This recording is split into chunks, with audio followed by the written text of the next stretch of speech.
Sunday, we've all been gripped by ITV's new thrilling drama, The Thief, His Wife and the Canoe. It's the retelling of one of Britain's most sensational scandals when Canoe Conman John Darwin faked his own death as part of an insurance scam. All I ever wanted was a simple life. I'm going to fake my death. What could be simpler? I begged him to turn himself in. Where have you decided to live when it's all calmed down? Next door! Genius! Hopes are fading in the search for John Darwin. It was all going to his plan. Gotcha! You want me to exploit people's genuine sympathy for your benefit? Well, obviously don't put it like that, but yes. What could possibly go wrong? What the? Could you tell me who I need to speak to about making a life insurance claim? The worst is over now, Pet. How could our mum continue to let us believe our dad had died when he was very much alive? What have I done? Well, in tonight's episode, the lies begin to unravel, and it's all down to journalist David Leigh, who exposed the scandal and wrote the book which inspired the series, of which we have one here. And David joins us now. So, at what point did your involvement start in this extraordinary story? I got a phone call at 5 a.m. One morning at my home in Miami, and it was one of the British newspapers saying there's this strange story about this guy who's just come back from the dead. He walked into a police station saying, I think I'm a missing person. They said, we think his wife might be in Panama. Can you go for us? So I said, sure. And that's what you did. So you went to Panama City, you knocked on her door, and how responsive was she to you? What was she like when you met her? Well, it was all very odd, because you'd think if somebody had just, or someone's husband had just come back from the dead after nearly 6 years, they would be gone straight back to the UK, first flight home. But I knocked on the door and there was no answer for a long time, and eventually a little voice came back saying, what do you want? And I thought, wow, she's here, that's strange. And anyway, she let me in, and she was very nervous, and she said, oh, it's the most amazing thing, the day I've always prayed for. But, you know, it didn't ring true at all. She was nervous, and I knew she was lying about something, but obviously at that stage I wasn't quite sure. Well, you found out pretty smartish what she was lying about, because there was that photo that had been taken 18 months prior of her with her husband in an estate agent's office in Panama. And so you got her to a hotel. Was that because you were looking for sort of safe ground? Well, I was running away from my competitors. The other journalists were all trying to get to her, and I was lucky I got there first. So when you presented her with this photograph, which is damning evidence, I mean, that's the full stop on the thing, what was her reaction? Well, we were sitting having dinner, and I got a phone call from one of the newspapers saying, we've just discovered a photograph and you're not going to believe it. And I saw it and I thought, wow. And I was sitting with her thinking, how am I going to broach this? Because, you know, she was obviously pretending that it was all, you know, he'd just come back from the dead. So we went back to the hotel room, and I opened my computer and I said, I'm sorry, Anne, but I've got something I'm going to show you that isn't going to be very easy for you. And it was very intense in there, you can imagine. And I turned the screen round, and she just sort of went, she sort of went white, and then she started crying, and she said, the boys are never going to forgive me. And I said, that's you and your husband, right? And she said, yes. And she said, that's him. I mean, this was a web of lies. I mean, even the sons thought that their father had died, that he was no more. Was there an element of relief from her to finally get this burden of lies off her chest? Yeah, I think there was a huge amount of relief. I mean, I think there's people have an image of her sitting on the beach drinking pina coladas. That wasn't the case at all. I mean, I strongly believe she was coerced and bullied into doing all these things. I have a lot of sympathy for her. And in truth, once she started talking, it was like a cork coming out of a bottle. She just unloaded. I think for about 6 to 7 hours, she just sat there telling me her story. So she fessed everything up then, Not quite everything, not quite everything. Most of the things, except she said that she'd only found out about a year later after he'd disappeared, when he knocked on her door. But as we later discovered, that wasn't true. Did she tell you then that he was, for quite a period of time, he was living next door? Well, this was it. We're sitting there chatting, and I said to her, you know, everybody wants to know, where on earth was he? Please don't tell me he was hiding in the garden shed. And she sort of looked down at the ground, then she said, well, almost. And I went, no.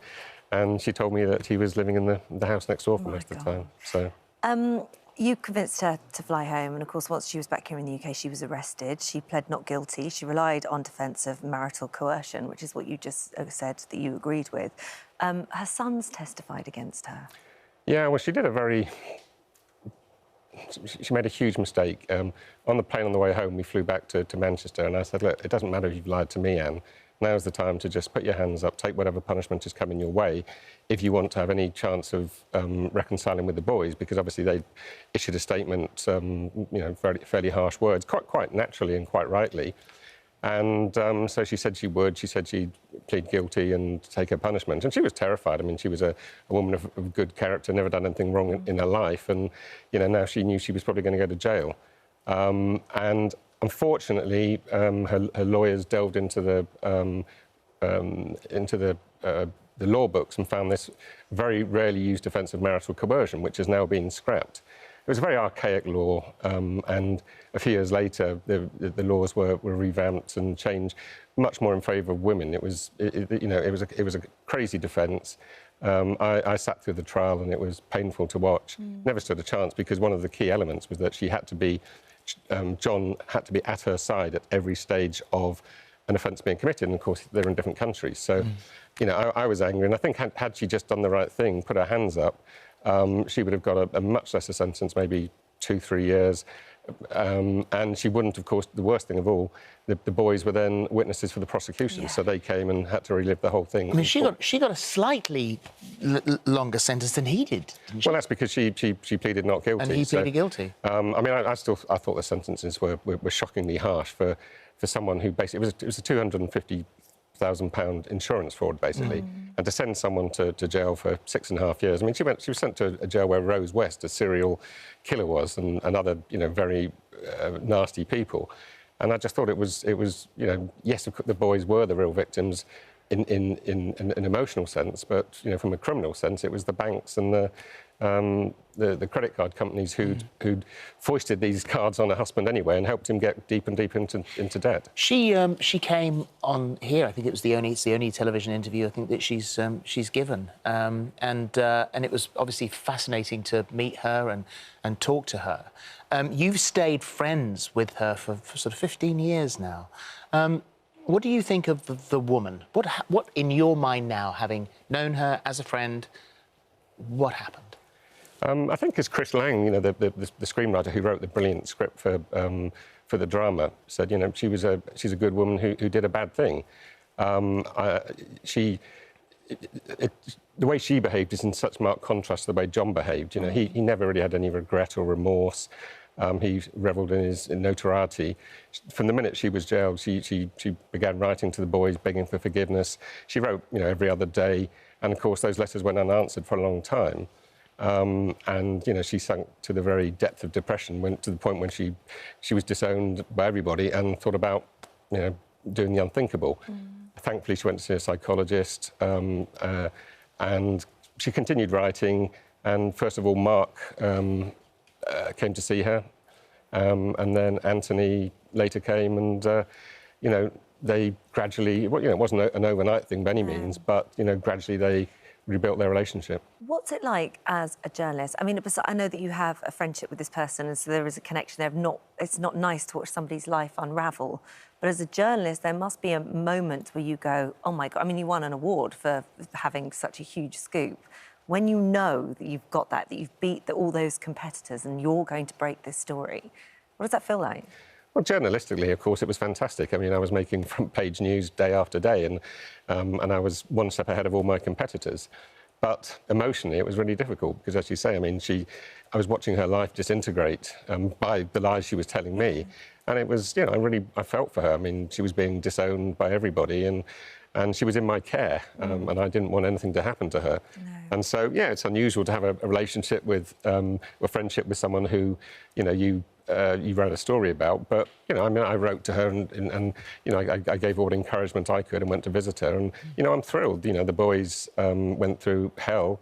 But, you know, what I always say to people, if they can forgive her, then what does it matter what anyone else thinks? So she's got her life back together again now, and the relationship is good there. What about him? What about John? Well, John, you know, she told John she wanted to get divorced or separated when they're in hospital, sorry, in prison. You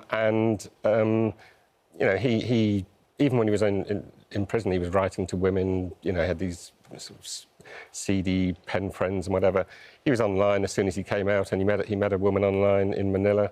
And he went off to Manila, and you know, he said one of the reasons he wanted to come back was because he'd missed his son so much, and he knew that one day they'd have kids, and he wanted to be a grandfather. But you know, I mean, he has no contact with them at all, and you know, is that from their point of view, or is that from his point of view? I mean, he's in Manila, and I think he keeps in touch with one of them. The other one has completely disowned him, and he doesn't seem to care, you know, and you know. It's completely the opposite with Anne. You know, Anne has them both boys back in her life. She has her 4 grandchildren, and she lives a very quiet and anonymous existence. She's obviously not enjoying this very much, but you know, that was going to be the final question. Was how does she feel about the fact that she's, you know, her story is on tonight at 9 on ITV. It's in your book. Would she rather this all went away? Yeah, I mean, she often says to me, I really can't understand what all the fuss is about, why there's still this interest after all this time. And, you know, she lives a very quiet, anonymous existence. She obviously, you know, wishes this wasn't happening, but she accepts, you know, she played a role in it, and she understands to a degree the fascination from the British public. And you know, this story's been running now for 15 years, and on it goes. So I think she'll be happy when it's over, and she can just get on with her life and spend time with the boys. What do you think about your story being included now as a drama? You are being dramatised. Yeah, it's very weird to have an actor playing you in the opening scene. So I met the guy, David Leigh, who's great fun. Luckily, he's about 20 years younger than me and a lot better looking. So, he's great. And yeah, I mean, I think Chris Lang has done a brilliant job, and particularly Monica Dolan. She plays Anne so well, and I hope people will look at it will look at her in a different light, perhaps a bit more sympathetically. Yeah. And you know, I think she's earned a second chance in life, and you know, she should have that. Well, it's tonight, 9 p.m. on ITV. The Thief, His Wife, and The Canoe. Thank you. Yeah, and that's the book. This is the book we talked about. Thank you very much. Thank you. Thank you.